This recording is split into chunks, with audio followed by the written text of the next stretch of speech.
Smartest podcast. I'm Melissa Peck, founder of Smartistry, and I'm so excited to be back with a fantastic new episode talking about one of my most favorite topics, which is creative entrepreneurship. And I am joined by a fabulous guest who I am so excited to have gotten to know over the last few months.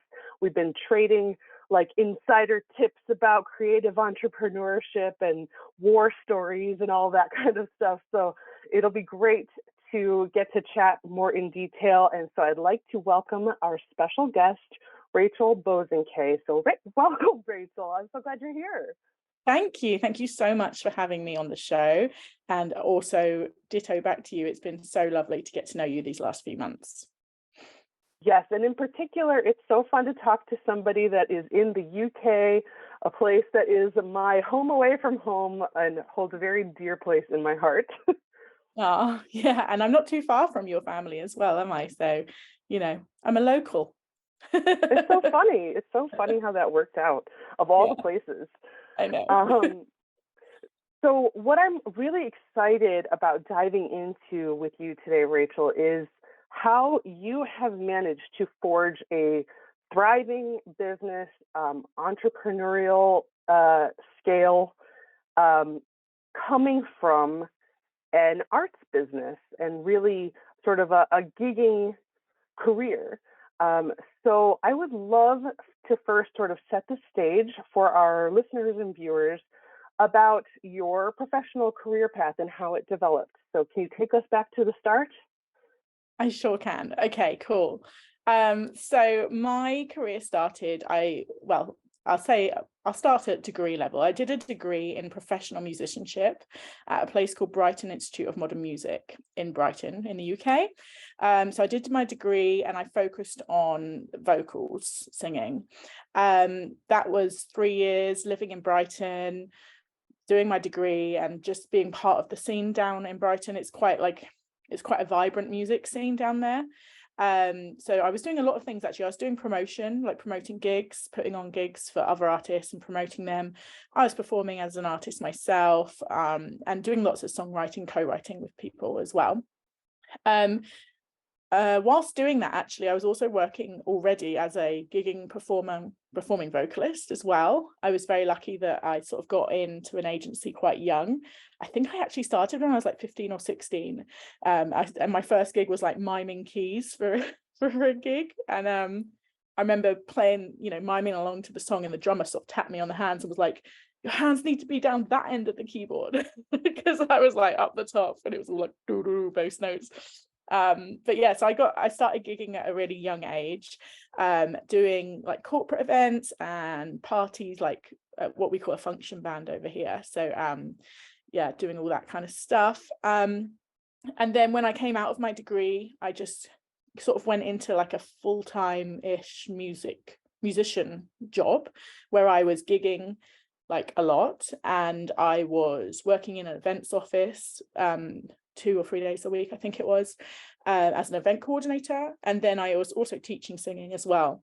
I taught in a school and I also taught privately as well. So I was like I was thinking about this yesterday. I was like going back through my career and I was like, I must have been working like a 7-day week, because like that's a lot to fit in, because and like the gigs generally take out like 2 days, even if it's just a 1-day gig, but just from like the exhaustion of it afterwards. And also often you're driving through the night to get back home and that kind of thing. But anyway, that was a lot of fun. I did that for 10 years in that format. So it was a bit of everything, working in an office, event coordinating.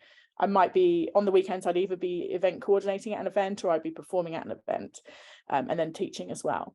And I loved it, absolutely loved it. And alongside all that, I was trying to build and release myself as an artist. I'd always dreamt, like my goal from age 7 or probably younger was to be a pop star. Yeah, proper pop star. And the whole like Britney Christina rivalry, I was like team Christina because she was like the better vocalist, but really I wanted to be Britney. Like my Who doesn't goal want to be Britney? Yeah, I know. But yeah, so my whole life really, for a lot of the majority of my life, was built towards becoming that pop star. I wanted to be that level of fame and that level of success. So I spent like 10 years building my product. Really, it went through various different stages, but the latter part, which is where I had the most success, was I created 2 different artists, because I really like songwriting and I tend to write in like lots of styles, and I couldn't decide which style to go with. So I was just like, do you know what, I'm just going to make 2. So I had Rachael G, which was me with like my blonde hair, like usually quite curly and big. I was quite feisty, like, and it was like the artwork would be like me with like something, what was it I had in my mouth, like a necklace, like like it was like, yeah, that kind of thing. And it was like doing dance pop stuff, and for that I'd perform at things like pride events, like gay prides over here, and I went over to Ibiza and did like a stint over there in Ibiza, in a hotel club. So it was real kind of pop dance. I'd usually have dancers and backing tracks for that one. And then the complete contrast was Alex Louise, which is my middle name. And she, I refer to her as like a separate person. She's your Sasha Fierce. yeah, she was. She was more like mellow acoustic pop. I'd perform as part of a duo, so it'd be me on piano, and then my now husband, who at the time was my co-writer, he'd be on guitar, and it'd all be very lovely and very mellow and chilled. And we did mostly sort of like the London, well, not clubs, like venues, music venues. And then later we had mild success with it, where we got picked up by a German publisher, and through that we did quite a lot of promotion in Germany, Switzerland, Austria, and France as well. And things like, I got on MTV, like in Germany I was on MTV with the music video, which was pretty massive. Wow. Played on radio. And what else? So in Germany, each McDonald's has like TV screens, and my video got played on these TV screens, which there was like, I think it was something like 30,000 all over Germany. So my music video has been played on that. So I got quite a nice, not loads of royalties, but I had some royalties from that, which was great. So yeah, very exciting. This was all to do with my release of my album. So I did an album for Alex Louise. With Rachael G, it was more just like singles. But basically, to cut a long story short, I sort of was 10 years in. I'd always sort of given myself to the age of 27, and it was like, if I didn't make it by the time I was 27, I would like reassess. And I think I went past 27. I can't remember how old I was, but basically I realized after that album release, it's like, it was all just a drop in the ocean. We actually had success with it. It was all very exciting, but in order to get to where I was trying to get to, it was like a whole lot more work and money that by then I was tired. I was very tired. And also in that time, I'd sort of learned like my whole focus during that time was like, every day I'd wake up and be like, right, how can I make this work? How do I become this pop star? And then 1 year, we went away for a week, me and my now husband, and we were like cut off in the middle of nowhere, like we're in the Lake District actually we weren't, we were in Northumberland, in North England, but it was proper like remote, like no internet at all, and like we were just cut off from society for a whole week. And I was like, this is quite nice. Like I could do this. Good. Yeah, I was like, maybe I don't need that fame and massive life that I think I need. Maybe I just need the simple things. I don't know, something changed on that trip. And then we went on that trip for like 5 years every year, but something changed where I was like, I don't think I need fame. Like I thought I did. I don't think I want fame like I thought I had previously thought. So anyway, basically around that time we also decided if we wanted to get married, buy a house. And even though my income was good, it wasn't actually to do with my income. It was more to do with like consistency in my week schedule. Like it was like things like I've missed out on loads of weddings, for example, because I've been gigging or event planning. So yeah, I just basically decided that I wanted more of like a consistent income, because the other thing, so the income side of it was more like I didn't necessarily know what I was going to earn each year. So like it was all very self-employed what I was doing. So I couldn't really say, oh, this year I'm going to earn X amount. It would just be what it would be. And it was always good and it always supported me. But like when you're going for a mortgage and stuff, it scared me a bit to not have that security. Interesting. Yeah. So where am I? So yeah, we decided we would get married.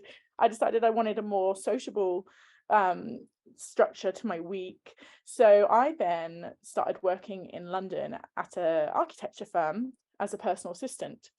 I sort of blagged my way in. Like I did have relevant work experience from the event stuff I'd done, but I very much talked it up. Like, I can do this role. But you know what I found as soon as I got there and as soon as I started working, I was actually like really well suited to the job. I had so many transferable skills that really worked in that business environment, and I instantly felt at home and like I was doing a really good job. So I didn't, as soon as I got there and did it, I didn't feel like I was blagging anymore. I was like, oh, okay, I can actually do this. This is cool. So anyway, I worked at that company for not for 10 years, for quite a long time. And I grew from a personal assistant to senior project coordinator and managed a team as well by the end of it. Loved my time there. I loved being a PA. I just loved being that person that like the go-to person. And the PA role, everyone always thinks it's like you get their laundry washed or whatever, but it's really not that. It's like you're like the right hand person of that business owner, and you're almost doing what they do but on a less level. It's like, it's really quite amazing like what a PA actually does. Anyway, I'm going off course here. So where am I? It's brilliant. It's brilliant. I'm sorry, I wanted to interject because yes, the thought occurred to me that it's almost like you became the person that you, the artist, needed to help support you. Yes, so true. Yes. Interesting. That's amazing. Yeah, no, it's so true. Yeah. Anyway, yes, I loved that role, loved that company, and then I left and I worked for a small startup. So I went back to self-employed basis then and worked self-employed for a small startup, which was like a tech startup for the drinks industry, doing a bit of everything, like taking all the skills I've learned from over the years. And the one thing I will say is, from running myself as an artist, like from trying to be an artist, I was running myself as a business. So I was creating my marketing, I was doing budgets, I was creating my website, I was organizing radio tours. And that is kind of, it all fed into later on, like when I actually started working for businesses. All that experience from trying to be an artist was so relevant when I came to actually working in a workplace. And again, I found this when I worked for the startup, like I had all these transferable skills. I could just do whatever they needed. If I didn't know what to do, I'd just learn. I just had this mindset of like, figure it out, and I think that again comes from me trying to be an artist, because you're just representing yourself, you are supporting yourself, as you say. So anyway, I did that startup for a while, can't remember how long, but in September 2020, and they were great during lockdown, COVID, pandemic, etc. Like they basically just tried, their business was highly affected. Like they were ultimately drinks industry within venues, and all the venues shut. So they then tried to pivot their business to more consumer based, and I was part of that. So that was really exciting, like trying to redesign a business within like seconds, like Wow. but yeah, I left in September 2020. So like, what was that, like 6 months or whatever into the pandemic, but I left them because I was going to have a baby. So my most creative project of all, as I always say, like creating a baby was massive and amazing. So yeah, I left there then. And then when I came out of my maternity leave, I was self-employed still. I wasn't quite sure what I wanted to do, but I knew I never wanted to work full time ever again. Like, Interesting, yeah. I want to spend time with my child, even, well, I guess until he goes to school. I want to have at least a day a week with my child. And I wanted to eke out that maternity leave for as long as I possibly could. So this was June. I'm sorry, but just for, forgive me for interrupting, but how long was maternity leave in the UK? 10 months. Wow. Yeah, That's because it's glorious. it's different, right? For you guys, you've hardly got anything. Is that right? We hardly have anything. I personally got 6 weeks unpaid. What? And I took 2 weeks extra vacation and tacked on to that. So that's pretty typical. Perhaps it's changing a little bit more the more we talk about it. But yeah, it's 10 months sounds like heaven. Yeah. I don't even know how that's possible, 6 weeks. Like that's not possible. It's definitely not optimal from a functionality standpoint. I'll say that. Oh my God, I can't even imagine. Well, yeah, so I was very lucky that with my 10 months, but I felt like I still wanted more, I wanted to absorb as much of that as possible. So I was quite lucky when my maternity finished at 10 months, people were sort of like, people I knew were being like, oh, could you just help me with this? Could you do this? And I basically landed very easily about 12 hours of admin work, just freelance. And I was like, oh, okay, this could be a thing because I can work, it's really flexible, work it around my son. And yeah, so basically it just grew from there. I set myself up as a virtual assistant and it just grew and grew. And then by December, so this was only December last year, 2021, just realized that when we release this, it'll be different. So that's okay. So yeah, the business grew and grew and grew. And then by December 2021, I realized that there was a real ceiling as to how much work I could do. I was doing 29 hours a week, and that was with 2 days childcare from my mum. So that's like 16 hours. And then the rest, I was just working around naps and bedtimes, which is doable, but very like when you say, oh, I'm going to work in the evening, realistically, you've only really got like 3 hours to work in an evening before you're like going into the early hours of the evening, like morning, and it's just not, and then you've got to get up early with a baby. It just doesn't work. So yeah, 29 hours was like very much my limit, but very much like me on burnout, So yeah. I realized that wasn't sustainable and it couldn't grow anymore. So I just, came up with the idea to turn it into this more agency format, which is where I am now. So my freelance admin is my company. I set it up in January 2022, and we basically offer admin support to businesses through virtual assistants and skilled freelancers. And the reason I say that is we started as just virtual assistants doing admin support, your general admin. But what I quickly realized was a lot of my clients needed different things, and I could find people that they needed. So we do, lots of things from social media management and Facebook ads, Google ads, website design, website editing. It's really broad what we offer now, because that's what the demand is. So it's not just your traditional VA virtual assistant skills. So yeah, that's how we got here, how I got here. How amazing. How many admin team members do you typically have regularly? Yeah, so currently it's about 10. They're not all at max capacity. We have the way we work is we have some ad hoc clients who just book us as and when they need us. We have regular clients who book us, like X amount of hours per week. And then we also have some packages that we offer too. But yeah, there's about 10 VAs that I work with a lot at the moment. They're not at max capacity yet, so we're not like, maxed out. But I've got this pool of about 40 different freelancers that I can call on if things like availability, they need different availability or different skills. Some of it's quite specific. Like I've got one girl that she specializes in like customer service and dealing with customer service complaints and things like that. She's a VA, but that's what she specializes in. Then I've got some graphic designers, website designers, all that kind of stuff as well. How fabulous is that? I love it.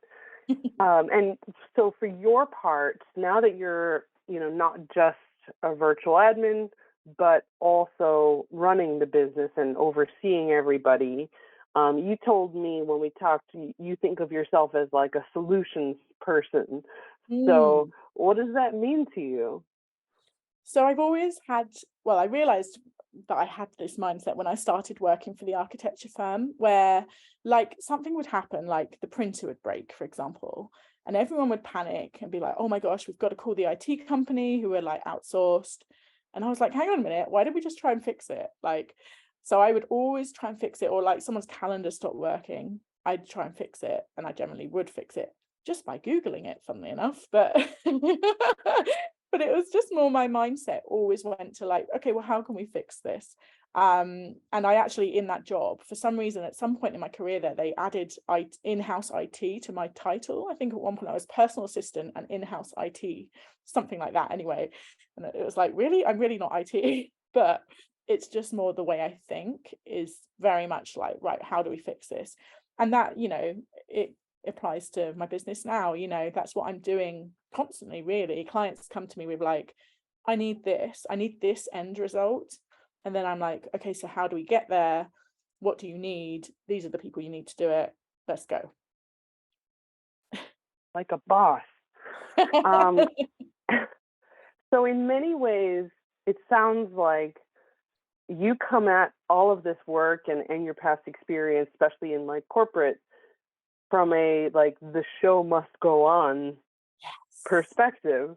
Yes. And do you feel like your pivot is super organic in that way? Like it all just comes together? Yeah, definitely. And you know what, actually going back to that show must go on, I've always been that way from my performing side as well. Like I've done gigs where I've got tonsillitis and can't like hardly speak, but I can still sing, like I remember doing one gig and it was for like a big conference of doctors and I had tonsillitis and I was like, they must be able to hear it in my voice. I could sing still, but when I spoke, it was like very obvious I had tonsillitis. I've had gigs where like I was gigging on a cruise ship once at New Year's Eve and I got horrendously seasick, and literally the curtain would like I'd be behind the curtain and I'd be like, there's like a little like side green room, I'd be like puking in this thing, and then the curtain would open, I'd be like all smiles like and then I'd do a whole set, the curtain would shut and I'd be like, oh my god, I'm gonna run, puke. Like, do you know what I mean? I've always had that the show must go on mentality. So Oh, I love that. Ill where I've been like in a van on the way there, like lying there like on not my deathbed, but you know what I mean. Just like awful. And then will make it work. Yes, yeah, we will make it work.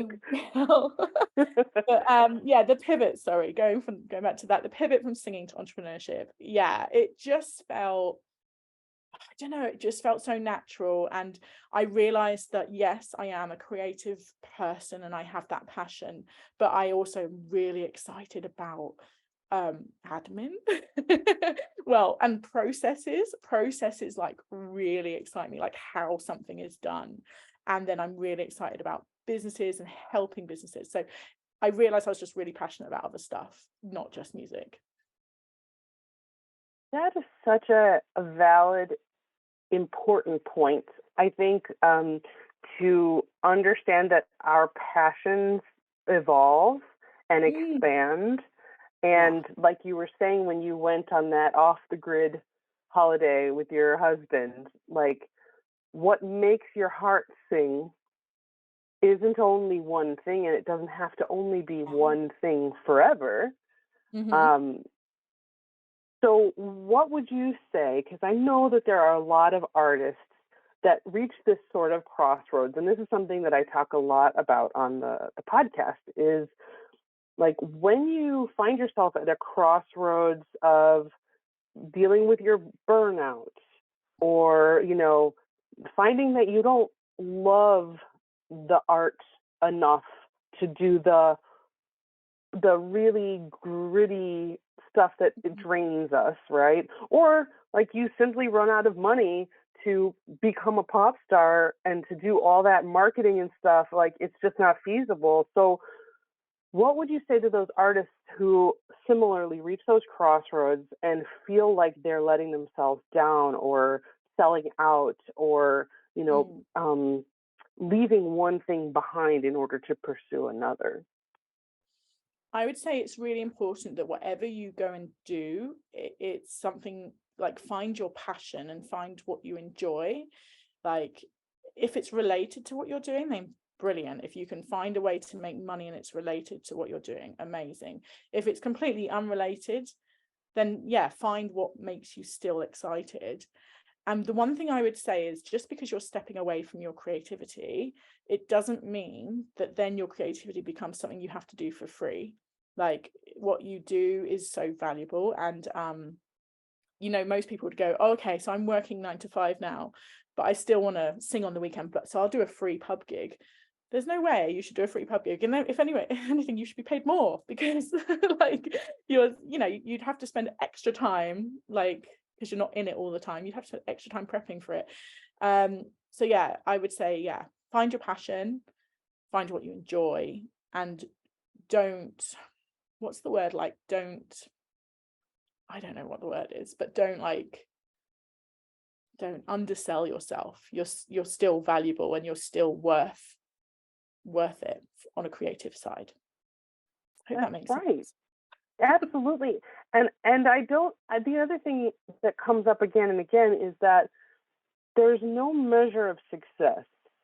Mm-hmm. There's no bar that says you either reach this bar at 27, yeah, or you're a failure. You know, like even people who are wildly successful financially, or they become famous, they're always looking for the next thing. They're never satisfied. Mm-hmm. So there's no end game. You know, no. it's always an evolution. Yes. And can I say one more thing on that? And is that so, you know, I talked about my goal being this fame, fortune kind of thing when I was 7. That's what I dreamt about. Now I really don't want that. Like, my life now, I would hate to be that famous. I just do not want that. I really don't. My goal now is so, like, modest in comparison. I'd like a big house, but I don't mean a mansion. I just mean a bigger house than I'm in now. Like, I've got a lovely house, but, you know, I'd like a nice house. I'd like to be really comfortable with money, go on holidays. That's my goal. Like, a kind of normal money existence, not millions. Like, I'm happy not to be a millionaire or a billionaire. Yes. Yeah. Yes. I mean, it's exactly that. Everybody has a different measure of success, and that applies to finance as well. Mm-hmm. And you just move towards what makes you happy, what makes you feel like you have had an impact, what makes you feel like you've been heard, you've been valued, all of those things. And it could take many different forms, and it can take many different forms simultaneously. Yeah, totally agree. So let's talk about your entrepreneurial business now. So I'm definitely interested, because you have shown a success record. Pretty much this whole year, you've been crushing it, and you've been surviving a lot of instability in the UK. Yes.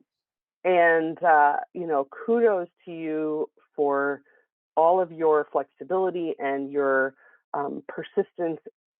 Unbelievable. So I would love to know, like, what is driving or motivating your business development and the growth, and how will you know when your company is thriving? Mm. So I really love how we are helping businesses. We work with quite small businesses. So like the lady I was speaking to earlier, she's like a one person. She's a coach. She coaches parents who've been through trauma, and we help her with things like setting up her sales pages, like where people can click on links to sign up for her courses, sending out her contracts, her onboarding process, that kind of thing. I just love the fact that we help businesses, and that really drives me, the fact that we can make such a difference. But yeah, like I think I'll be forever just like setting goals, getting to them, and then setting the next goal. Like this business, the reason I was so excited about it and still am is it's kind of infinite, because there's always more virtual assistants to add in to the mix, so we can always increase our capacity. So there should never be like a cutoff of how much we can do, so we can just hopefully just keep growing and helping businesses out. Amazing. And I know that you're a systems analytical type of mind. So Yes. I'm going to spring something on you, but we're recording this in November 2022, and we're approaching the year end. So what's on your mind for the new year in terms of benchmarks that you'd like to see? Is it, the number of assistants or the number of clients? How do you plan for success? Yeah, so I've got a goal. I've got goals for next year set out. So the first 3 months I've got like an aim for what I want to get, and I want more regular clients. We do lots of ad hoc work and it's great, but I can't really plan for that because it's ad hoc. So that to me is like anything ad hoc is like bonus money. So for me, I want to get more regular clients in. We already have quite a few already, but I've got a goal for January, February, March of like this amount of regular clients per week, and then it increases for 3 more months, and then it increases again. So basically by the end of the year we're on a substantially different amount to we are on now. I've also got some plans for the new year for some systems and processes for my business. I've been looking into it the last few months, at changing to a CRM, a customer relationships management system. We were using one, we're going to move to another, and I'm going to wait to the new year to implement it, just because I've been doing lots of research, I've been playing around with it, and I just thought, you know what, let's just hit it with the new year. So that's something I'm going to implement from January, which I'm very excited about, because it's just going to make everything function a bit easier. By the way, if you ever want to talk nerdy CRM stuff, that's my jam. Okay, cool. I work with Salesforce a lot. Oh, I love Salesforce. Yeah, it's so good. Isn't that the nerdiest thing? Oh, Salesforce. When I worked in the events office, it was all Salesforce, and I absolutely loved it. And I actually now have been trying to find something. I like Salesforce for me is too much money, like for my business, but I've been trying to find something that does the same thing, because I really like a lot of what Salesforce does, and I haven't been able to find exactly what I wanted, but I found nearly what I wanted. Yeah. Did you look at HubSpot?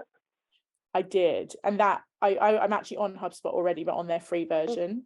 But what I found was, as soon as you have to start paying, it's like it's a big jump.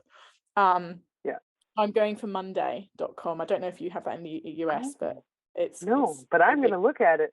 Yeah, it's great because I can have it as a CRM. I can do my project management stuff in there as well. At the moment, we use something called Asana for tracking all the jobs we do, but I'm going to do it all in Monday. The one thing I wanted to be able to do is, in Salesforce, you could like accept a quote within Salesforce, and that's something I can't do in Monday, which I really want to be able to do. But you can still accept a job, but it's more like, I don't know. I liked the way Salesforce did it better. Geeky CRM talk for you there. Yes, yes. This is a whole new podcast is necessary. Geeky CRM chat. I love it. I would listen to that. Yeah. Okay, so we talked about goal setting and benchmarking and the plans for the future. So on the flip side, obviously the last year has been super challenging. But what do you think is the strongest indicator to you that the business needs a tweak, or like you've plateaued, or you've reached an area that isn't working optimally? Yeah. So we've been really lucky. Well, not lucky, but well, we're lucky because the this what we're doing is very in demand. The virtual assistant kind of support is very in demand. But yeah, I think it's just about constantly evolving the marketing, or what I'm doing. I released an ebook, for example, to take it up a notch. So basically the first 8 months of the business was all just through word of mouth. All the marketing. I mean, we did social media and stuff, but generally our clients came through word of mouth or referrals. And then I released this ebook, which was then to sort of take it up a notch, and we did some adverts around that as well. So yeah, it's just about like looking at different opportunities. I mean, a recent thing I've been doing is looking at my current clients and how we can help them more, because they're already here, they already know us, and that's worked really well. Like we've just 2 of our clients, we've just upped. They've gone on to a retainer now, and they're having a lot more done. We're providing a lot more support for them. So yeah, it's just looking at different and that was because things did plateau. So I found October time the business sort of slowed down. There wasn't as many new inquiries. So I was trying to think, what do I do in this situation? Do I put more money into marketing, or do I upsell to the people I have already, the clients I have already? And that's what I did, and it's worked really well. And actually now things are picking up and it's busier again with new clients too. That's great. That's great. So one of the things you and I talked about so much as being like a key benefit that my freelance admin offers to other entrepreneurs is the added time. The gift of your time back by Yes. delegating or outsourcing tasks. So as an entrepreneur yourself, how important is time management, as a creative entrepreneur, do you think? Oh my gosh, it's so important. When I started this business, so first of all, prior to this business, I was, like I said, one of those people that like got involved with everything. I'd want to do everything. Like as a PA, I was more than a PA. I was trying to like run the team and all this, which is why they promoted me to senior project administrator, or whatever my title was. Coordinator was the word, sorry. But anyway, I've always been one of those people that wants to do everything. And when I started this business, I don't know why, but something clicked, and I was like, I need to sort of live by what I'm teaching here and use these virtual assistants to help set up my business. So I did that from day one. I had one of the VAs set up my website. One of them did my branding. I've got one that does my social media. And do you know what? It's so freeing, like as a business owner, to have that time to work on the business and the growth of the business. But it's also just amazing because they do things I wouldn't do, but it's good. It's much better than I would do. Like my branding, they chose like these bright colors, pink and yellow, and I love it. But I would have chosen blue. I just love blue, So I would say, but yeah, your time is worth a lot of money as a company owner, and you should definitely look at the areas where you can outsource it, where you can get it done quicker or better, or like if you're not working in your golden zone, whatever you want to call it, if you're not doing something you love, you're not gonna do it well. Outsource it to someone who does love that and does it well.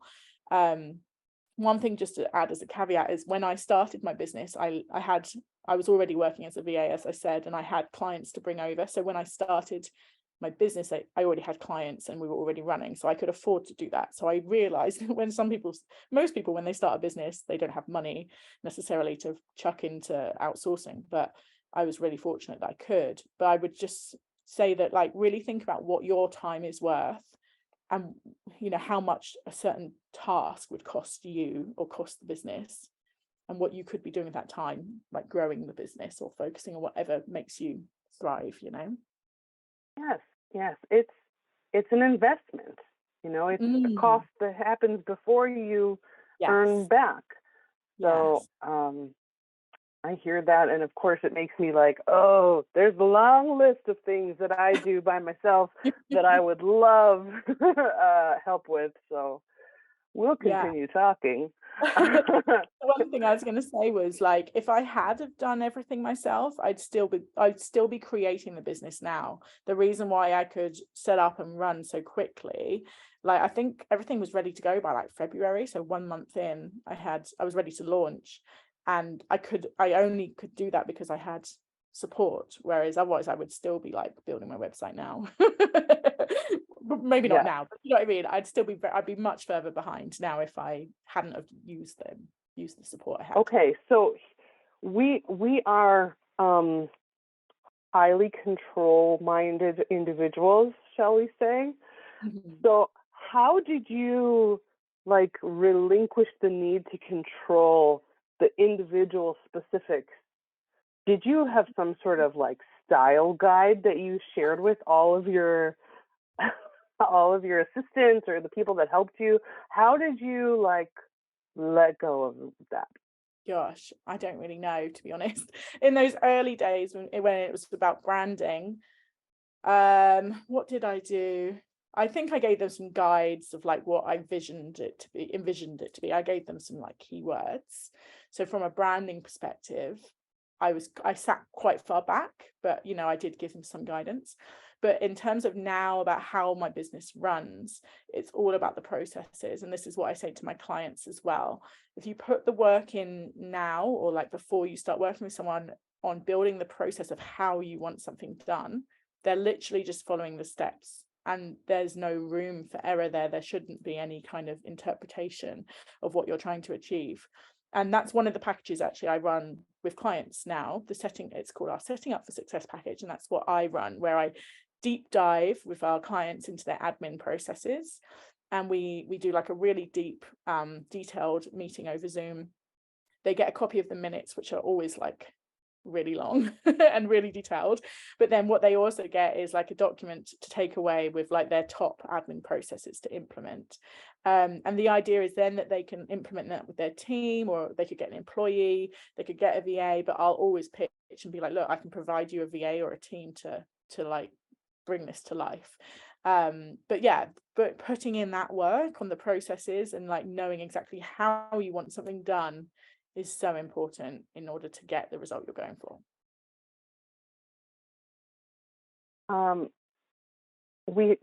There was a question that I meant to ask you. I'm going to back up here. If you could impart, say, 3 essential steps to creative entrepreneurs to get their businesses started, what would they be? Okay, so it kind of relates to what I've already talked about. But the first one, number 1, find support. So like I said, if you don't have the money to throw at it big time, that's fine, but find support for those areas where you need support. And also, when I say support, it's not just people like me, it's not just virtual assistants, it's not just admin support, it's things like I have a business coach that I work with, and it's personal development. That stuff is so important, and so investing in a coach is so valuable. I would never have understood that 2 years ago, but then I actually worked as a VA for a coach, and I saw what it brought to people and how it transformed the way they think. And I would always say you need that support, whether it is a virtual assistant, a coach, or whatever else it is that you need. That's number 1.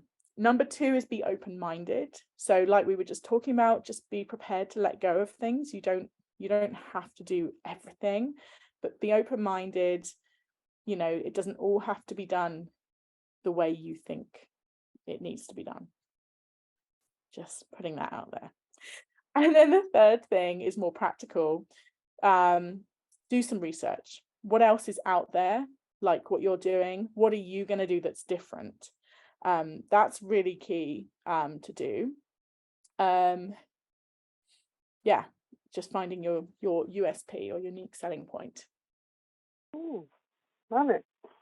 And I think the last question before we go into our little hot seat round Awesome. is, if there was just one thing that you wanted every creative person to know about building a sustainable career, whatever that looks like, what would it be?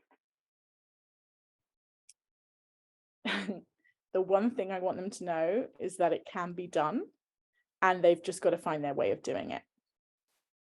Just leave that there. It's a beautiful thing. Find what you want to do. It's a beautiful thing. And do it. Okay, you ready for a hot seat? We have a few minutes left. Go on. Yes, hit me. Okay. So these are the questions we're asking all of our podcast guests about your relationship with personal finance. Your answers can be short and just whatever springs to mind. So Here we go. How would you characterize your current relationship with money? I would say it's a developing relationship. I was brought up very well when it comes to money. My father was he was very successful at his job he was an entrepreneur as well, and we had money growing up, but it was not like it grew on trees. We had to earn that money. We had to, if we wanted something, we couldn't just get it, So I love that relationship with money. It's like, I know it's there, I'm secure, but it's not like I can just go buy a pony, No.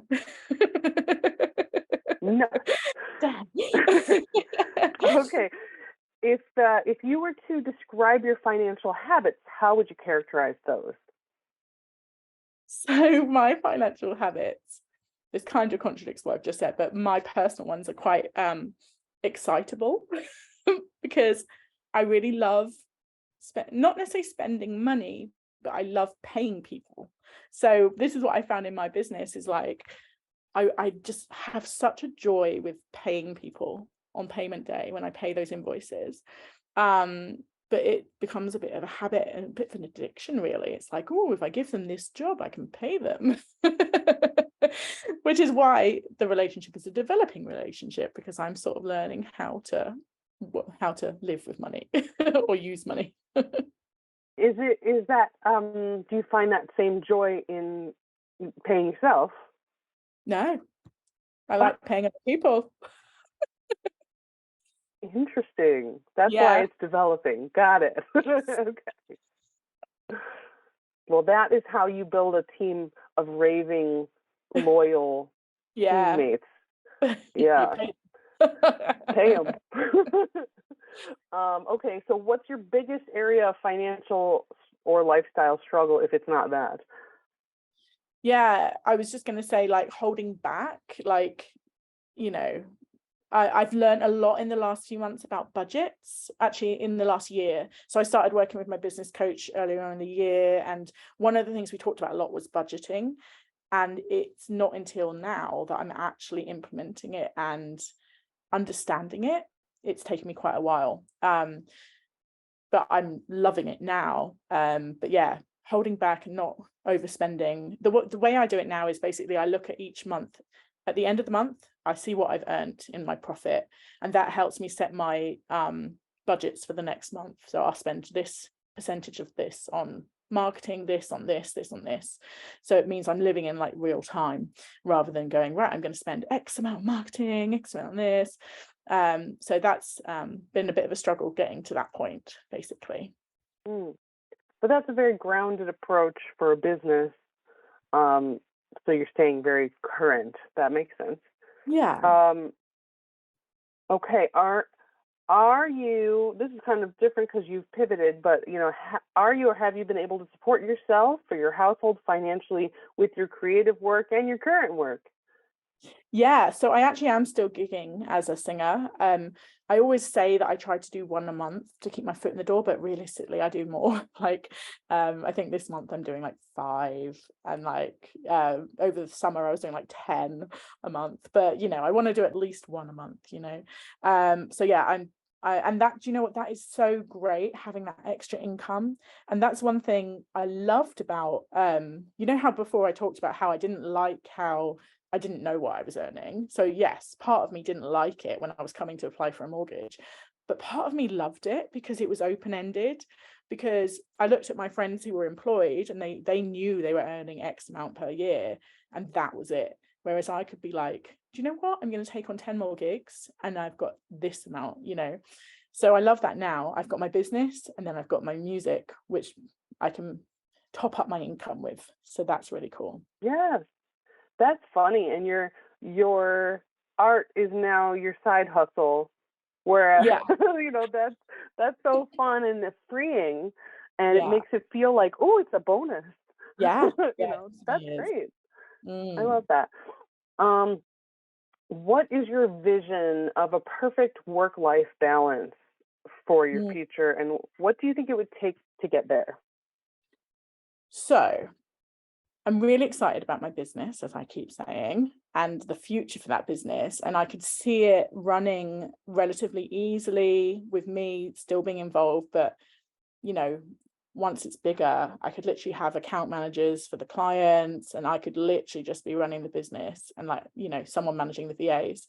This is on a bigger scale. So yeah, my vision is to be the business kind of running itself, where I can still be involved, but maybe be doing other things. But I know, like, I haven't quite admitted this to myself yet, but what I would actually really like to do later in my life is go back to songwriting. I haven't written a song since 2015, maybe. So that's a long time for a songwriter to have not written a song. And I haven't felt the need to write a song. I haven't actually wanted to. It's not like writer's block, it's just I don't want to. But what I would love in the future is to gig as a songwriter, not as Britney Spears, but like more just like a songwriter who might sell out a room of like 100 people. And people would come and watch that songwriter and appreciate their music. So I'd love that. And then of course, the whole family balance thing. I love the fact that right now my business, I work 4 days a week. My son's at nursery. Currently, my son is at nursery 4 days. Well, he's in childcare 4 days a week. And I still have 1 day a week with him, where I'm sort of juggling work, one eye on the business, 10 eyes on him kind of thing. But yeah, I always want to have that balance, that family time. What is the most valuable lesson that you've learned about personal finance in your career? Ooh. I didn't prepare for this question. How did I not prepare for this question? What is the most valuable lesson I've learned about personal finance? Well, I guess it's the budgeting. Budgeting is like literally the most valuable thing I've learned within my business, but also in my personal life. I've actually always been quite good at tracking my personal spending and income. I've always had a spreadsheet, month by month, where I look at what comes in, what comes out, which I literally manually update by looking at my bank statement. I mean, there's a much better way to do it, but for some reason I love to do it like that. But I've now started to work in that theme of budgets to my personal income, which is, yeah, it's like life-changing to actually have some structure. Structure and plan and proactive strategy. So good. Yeah. Okay, this is the speed round. So these questions are meant to be answered in 1 or 2 words. So what has your experience been with savings? Good. sorry, this is not 2 words, but it's been good. When I've really needed to save, I've been able to save. So like when I was planning for my wedding, I managed to save quite a lot of money per month. Which, yeah, so when I need to save, I'm good at it. Debt? A roller coaster. I've cleared debt, I've got in debt, I've cleared debt, I've got in, like, it's yeah, and it's so easy to slip into it. You know, you think, oh, I've got a credit card with $3,000 on it, I'll just buy this, and then before you know it, you spent $3,000. Yes, you've actually spent 6 because of interest. Yes. Yeah. Okay, health insurance, is that a thing in the UK? You don't have to deal with that, do you? It's not like you guys have it, but do you know what? It is on my radar, and I've had some quotes for it in the last couple of months because I'm sort of thinking about that kind of thing. I'd love to have health insurance. We've got a great service over here called the NHS, where we get it for free, but there's long wait times. You know, it's not as accessible as you would hope. So it's on my goal to get some health insurance. Hopefully in the new year, we'll see. But yeah. Interesting. I'd love to talk more about that with you sometime. Okay, life insurance? Yeah, so ever since I had my son, we've had me and my husband have had life insurance, so it's still quite a new thing. But yeah, we got it. That's great. We likewise, sorry, I'm pivoting because I want to. We got life insurance policies on both of our boys when they were born, and that actually, like, over here locks them into like the lowest rate they'll ever get, and they can keep that policy forever, and it will pay for itself eventually, and then it will start being a savings vehicle for them. So that's so interesting. So over here, I don't know if it is different here, but we've got life insurance for ourselves. So the parents, we've got life insurance. We haven't got insurance. We do too. Yeah. So I really thought about having it for him. So that's interesting. I'll look into that. Yeah. That's kind of, we're using it as a little savings vehicle for the kids, and could potentially help fund school or, you know, something for them down the road. So cool. That was interesting. Okay, last question, financial planners. What's your experience with financial planners? Yeah, so I've literally only started working with one in the last couple months. It's been great. So we already had life insurance in place, and he looked at it again and basically got a much better deal on our life insurance, and he offers loads of other stuff too. So yeah, found him a couple months ago, and we'll be continuing to work with him. For anyone in the UK, he's called 3 Pillars Financial Planning, and he's based in Scotland, but he's great. Ooh, I like a plug. Yeah.